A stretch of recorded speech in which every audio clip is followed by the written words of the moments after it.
Bien, seguimos en la mira. Como les decíamos la semana pasada, nos habíamos hecho eco de una serie de informes que el periodista Jorge Lanata presentó sobre una presunta red u organización de tráfico de dinero y lavado de dinero integrada por empresarios y miembros del gobierno. Allí estamos viendo un esquema que fue el que presentó Lanata. Esta organización estaría liderada presuntamente por el empresario santacruceño Lázaro Báez, por el extinto expresidente argentino Néstor Kirchner, y hacia abajo Leonardo Fariña, conocido en el ambiente, en el jet set, por ser el marido de la modelo Karina Jelinek, Federico Elascar, que es un operador financiero en Argentina que también participaba de estos movimientos, y Rossi, Fabián Rossi, también conocido por ser marido de la modelo Eliana Calabró, que era quien traficaba ese dinero, según Lanata, hacia Panamá.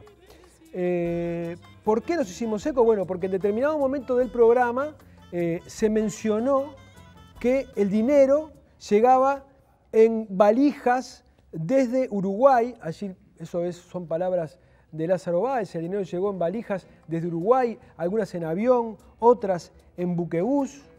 Se mencionaron algunas empresas que, según se pudo averiguar aquí en Montevideo, allí está el nombre de las empresas, tenían todas la misma dirección: Luis Alberto de Herrera 1248, oficina 228 en el complejo del World Trade Center. Empresas fantasmas, en una oficina donde no había nada. Y luego nosotros nos comunicamos con la producción del programa de Lanata para preguntarles si no tenían alguna información más sobre Uruguay que ellos no hubieran utilizado. Y ellos nos proporcionaron un tramo de la cámara oculta que le hicieron al valijero, al presunto valijero, a Leonardo Fariña, donde hablaba de la compra, de la adquisición de un campo de 24 hectáreas en la zona de José Ignacio. No sé si tenemos esa placa, allí la tenemos. Él habla en esa cámara oculta de un campo, compramos un campo de 24 hectáreas en José Ignacio.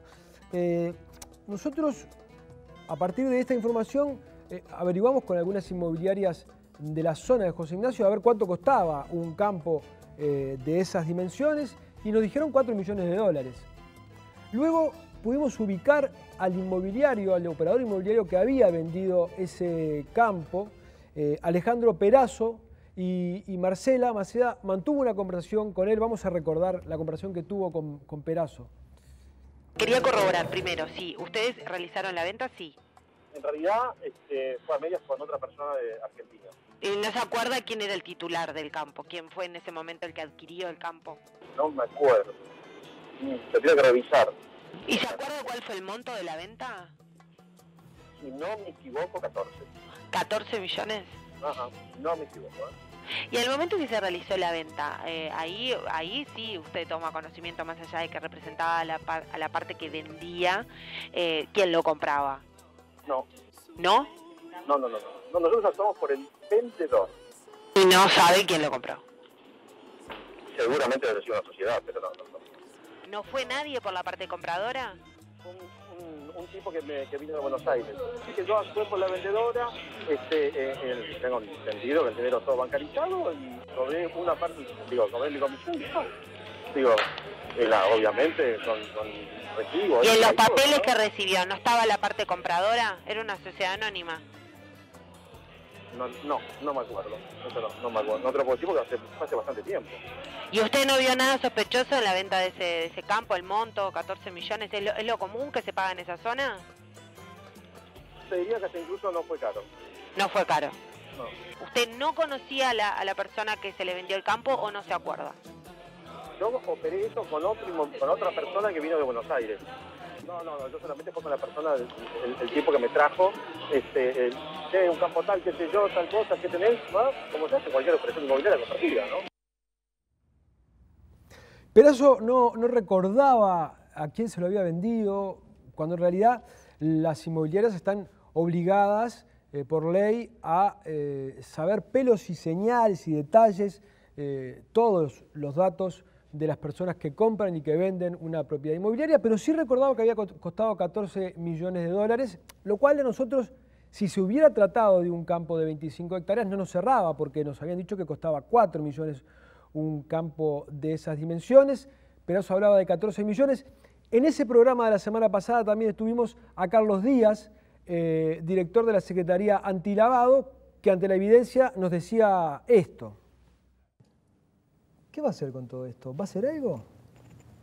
Y tendré que ponerlo en conocimiento de las autoridades que corresponden. O sea, les voy a pedir la grabación de lo que llevamos hasta ahora y de lo que pueda surgir. ¿Para llevarlo ante la justicia? Sí, claro. Sí, claro. En las horas posteriores o en los días posteriores, el abogado Jorge Barrera salió a aclarar este presunto desfasaje entre los 4 millones y los 14 millones. Estamos en contacto con el abogado Jorge Barrera. Jorge, buenas noches. ¿Qué tal? Buenas noches. ¿Cómo le va? Gracias por atendernos. ¿Cómo es esto de los 4 millones y los 14 millones? Ya lo has explicado públicamente, pero nos importa para seguir la trama. Perazzo se presentó ante la justicia, se va a presentar para aclarar que por qué cuesta 14 millones ese campo. Claro, acá hay varias cosas. La primera es que se trata de una operación inmobiliaria que por el tamaño y por la extensión, la información original o lo que se conocía en primera instancia, según lo que les aportó la Nata a ustedes, es inexacto en la medida en que se trata de un predio 7 veces superior a las hectáreas que se mencionaban en la primera instancia. Y por lo tanto, por las características de la zona, por el precio de la hectárea en la zona, nosotros pedimos 4 tasaciones distintas a operadores inmobiliarios que inclusive son competencia de Perazzo, a tasadores independientes a la propia inmobiliaria Perazzo, que establecen que en esas dimensiones, en ese lugar y ese predio tendría un piso de 14 millones de dólares y un techo de 17 millones de dólares. Así que la primera reflexión es que en la relación precio pagado sobre hectárea estamos frente a una operación normal que no hubiera generado sospecha. Eso como primera reflexión.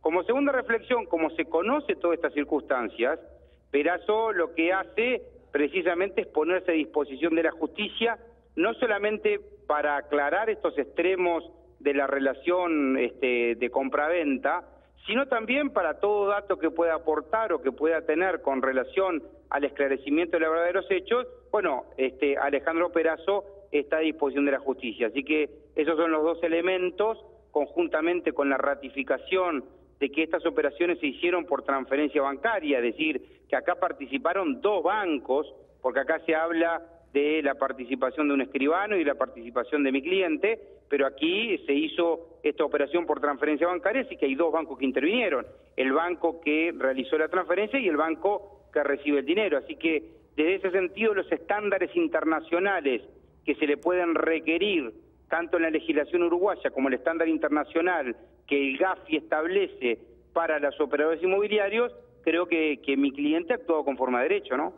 Cuando vos salís a hacer estas aclaraciones, que son pertinentes, muchos supusieron de que se alejaba la sospecha de que la adquisición de este campo pudiera tener vinculación con algunas de las personalidades vinculadas a esta organización a la que alude la Nata. Ahora, ¿vos sabés quién fue el comprador de este campo? Mira, tenés 2 preguntas en una. La primera es que en el delito de lavado de activos se requiere que primero haya un delito precedente. En segundo lugar, que haya toda una operación que borre las huellas del delito y que por lo tanto opere como una especie de encubrimiento, como era la figura penal que se utilizaba antes de la Convención de Palermo y antes del 98. Es decir, que acá son 2 cosas bien independientes. Lo que significa la actuación de mi cliente, que la doctrina penal lo llama como las conductas neutrales en un posible delito de lavado de activos, a lo que significa la investigación del fondo del asunto. Y en último término, evidentemente sí conozco, por supuesto, quién participó, como conoce mi cliente, pero entenderás que por razones de inclusive legislación interna uruguaya, el secreto profesional lo que hace es amparar la privacidad de las transacciones comerciales, entonces lo conozco, pero no estoy en condiciones de poder facilitártelo. Perfecto, pero viste que en Uruguay somos muy pocos y se sabe casi todo. Y en el diario El Observador pudimos averiguar por otras vías que quien compró, quien figura como comprador, es Alejandro Maximiliano Acosta. Allí está la foto de Alejandro Maximiliano Acosta y cuando abrimos la foto vemos que está junto con Leonardo Fariña, el presunto valijero, y allá en el fondo se ve a Fabián Rossi, otro de los señalados como integrantes de esta organización de tráfico de dinero. ¿Por qué? Porque Alejandro Maximiliano Acosta le salió de testigo a Leonardo Fariña cuando se casó con la modelo Karina Jelinek. Algunos comentarios malévolos en Buenos Aires dicen que el cerebro de la operación sería Karina Jelinek. Pero el hecho de que Acosta sea el comprador, digamos, vuelve otra vez a traer la sospecha acerca de que si bien tu cliente pudo actuar de manera correcta, eso no obsta para que haya atrás una operación eventualmente de lavado de dinero. Claro, porque acá lo que digamos, en materia penal, la responsabilidad es personal y tiene que existir lo que se llama la culpabilidad, es decir, el conocimiento realmente de la existencia de ese delito, es decir, que el hecho de que pueda o no existir una eventual operación de lavado, nada tiene que ver en este caso con los estándares exigibles a Peraso y a su inmobiliaria. Lo bueno es que está en manos de la justicia, lo bueno es que todas las partes vamos a tener las garantías del caso para que se esclarezca la verdad, que es el fundamento último de un proceso penal, ¿no? Ahora, Jorge, una información de último momento porque la descubrimos en último momento, es que un link que la inmobiliaria Peraso hace circular por internet para promover sus productos, promueve la venta del entrevero. ¿Cuántas hectáreas era que me habías dicho, Jorge? 152,3. Ahí tenemos en pantalla, vos no lo estás viendo ahora, pero un archivo que Peraso divulga por internet habla de que 150 hectáreas allí en el entrevero tienen un costo de 24 millones de dólares, no de 14. ¿Cómo se puede explicar esto? Muy sencillo, porque son dos padrones distintos. No es el valor del mismo padrón quien tiene determinadas condiciones de visibilidad a quien no tiene condiciones de visibilidad. Por ejemplo, un mismo padrón dividido en dos puede tener la misma extensión, pero la visión que tiene uno no es lo mismo que la visión que tiene otro.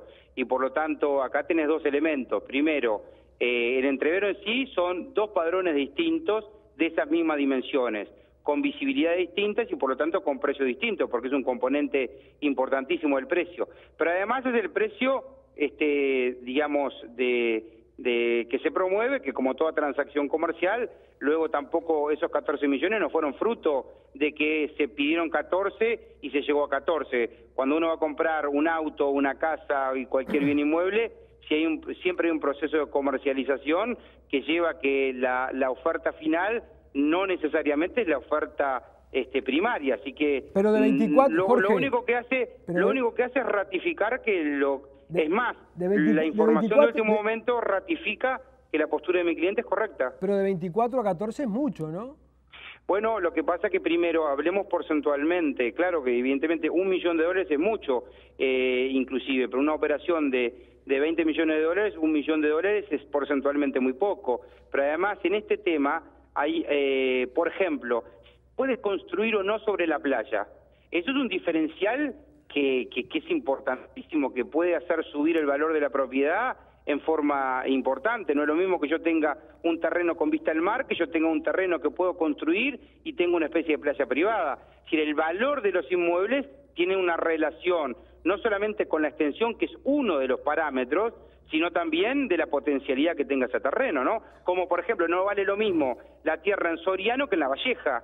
Y uno puede decir, pero ¿cómo? Tantas hectáreas, tantas... Es decir, hay una cantidad de índices que forman parte del precio final, ¿no? Jorge, después de que tu cliente hizo este negocio, y no se enteró, digamos, por los medios de comunicación de que ese negocio podía estar en cuestión por denuncias periodísticas? y por eso el otro día nos presentamos a la justicia sin que hubiéramos sido requeridos, que es un tema fundamental.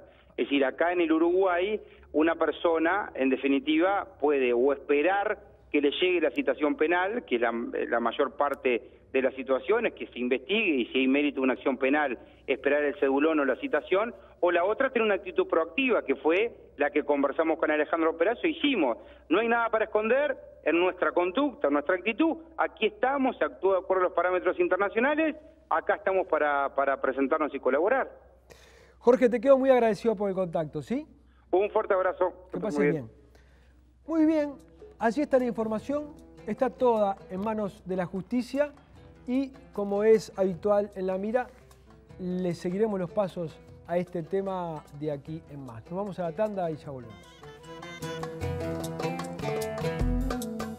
Presenta Catunasi, terminal especializada de contenedores del puerto de Montevideo.